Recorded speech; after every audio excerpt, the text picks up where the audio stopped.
This morning I want to review with you our area formulas that we were working on before break. And then we're going to go into volume later on this week. So remember that area is the space inside a 3D figure. And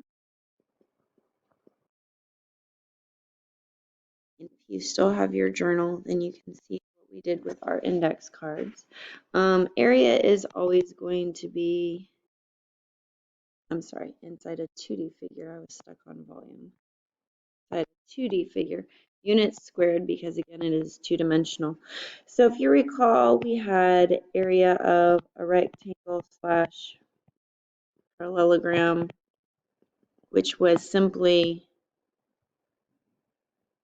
area equals base times height. And we said the base and the height are always connected by those right angles. So if we think about a parallelogram, when we took our index card, we cut off this piece, and then we simply moved it over here for our parallelogram. We also talked about area of a triangle. When we took our rectangle,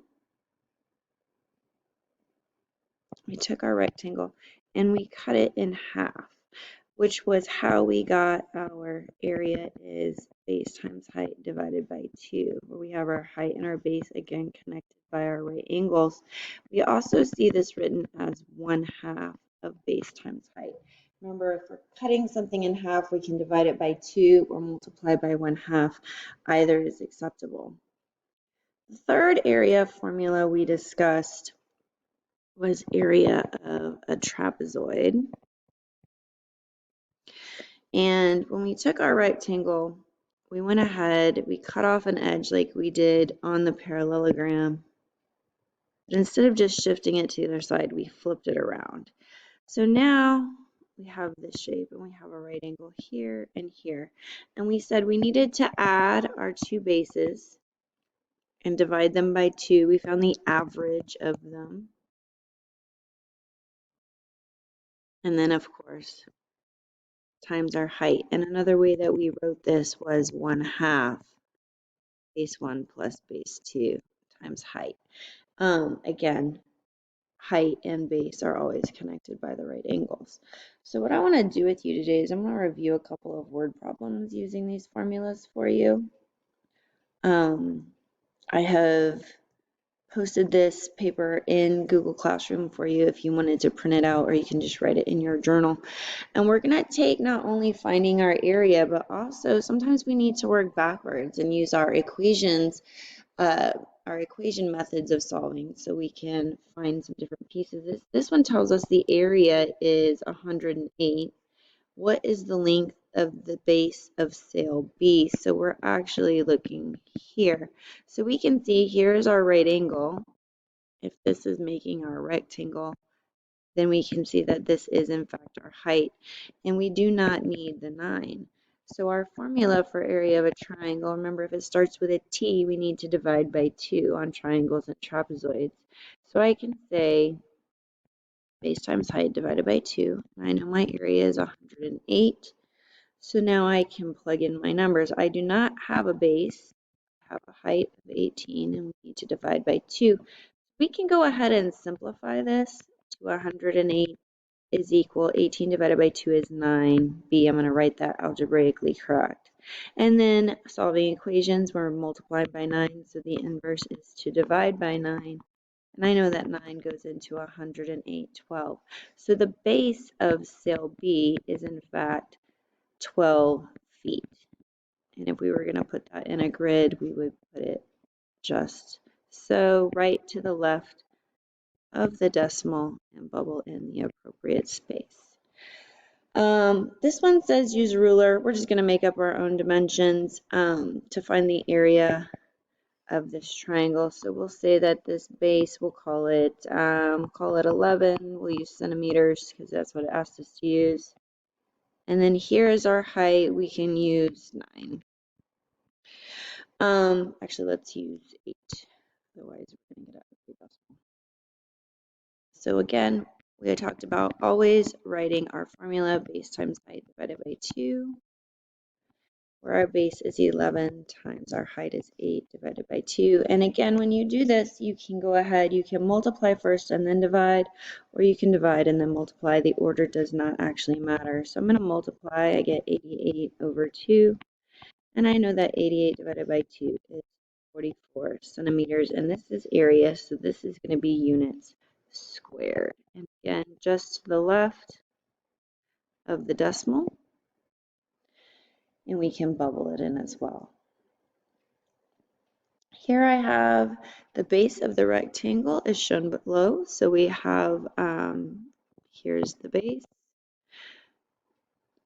and here's the height. And I'm actually going to change this. So we're just going to, this talks about volume. Now we did talk about volume briefly last week, so we can go ahead and solve this one. It says the height of the prism.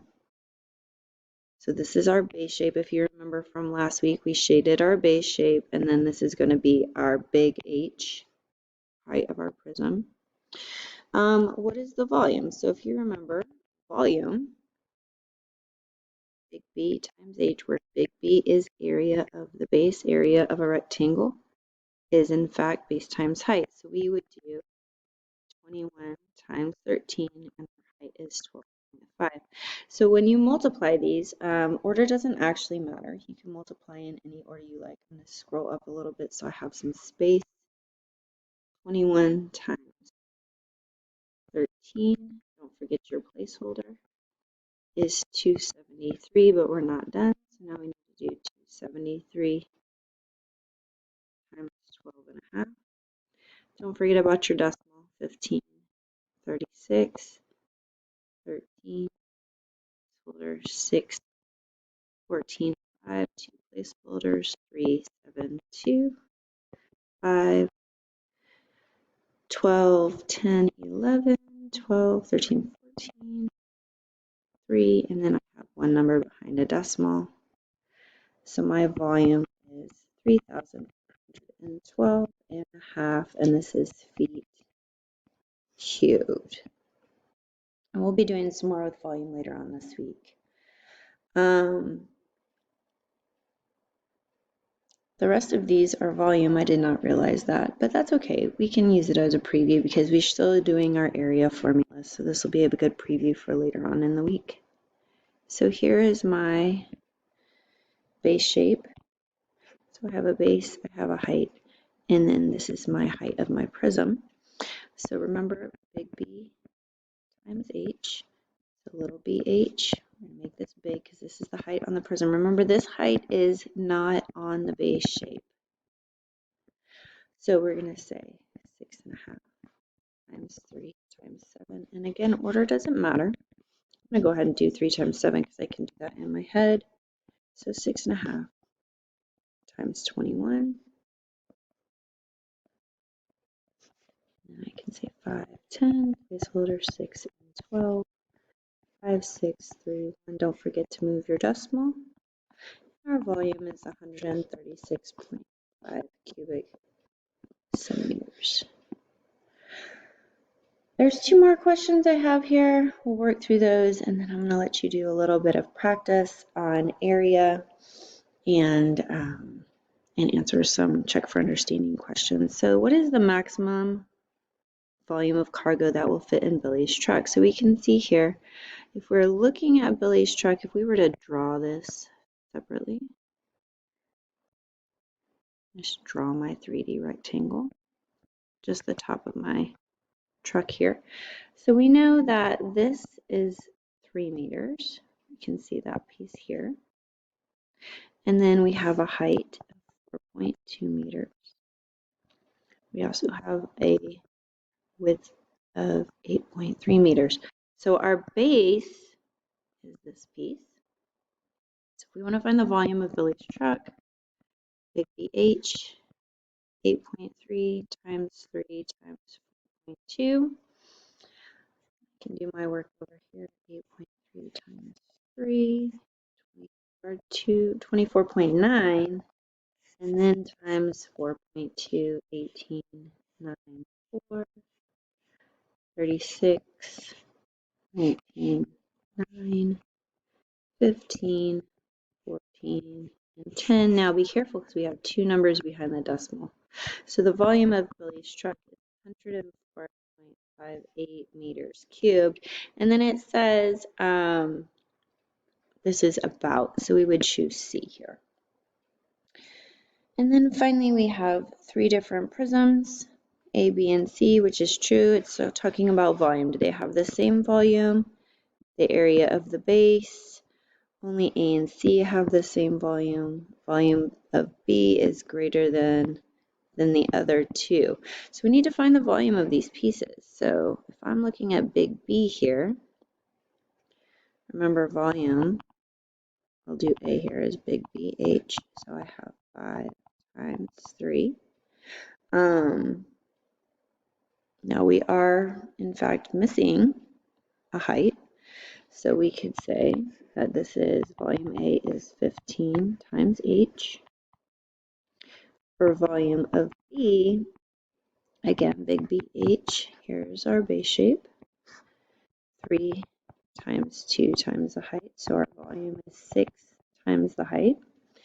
And then here we have volume C is big BH. So we have 5 times 2 times the height. So the volume would be 10H.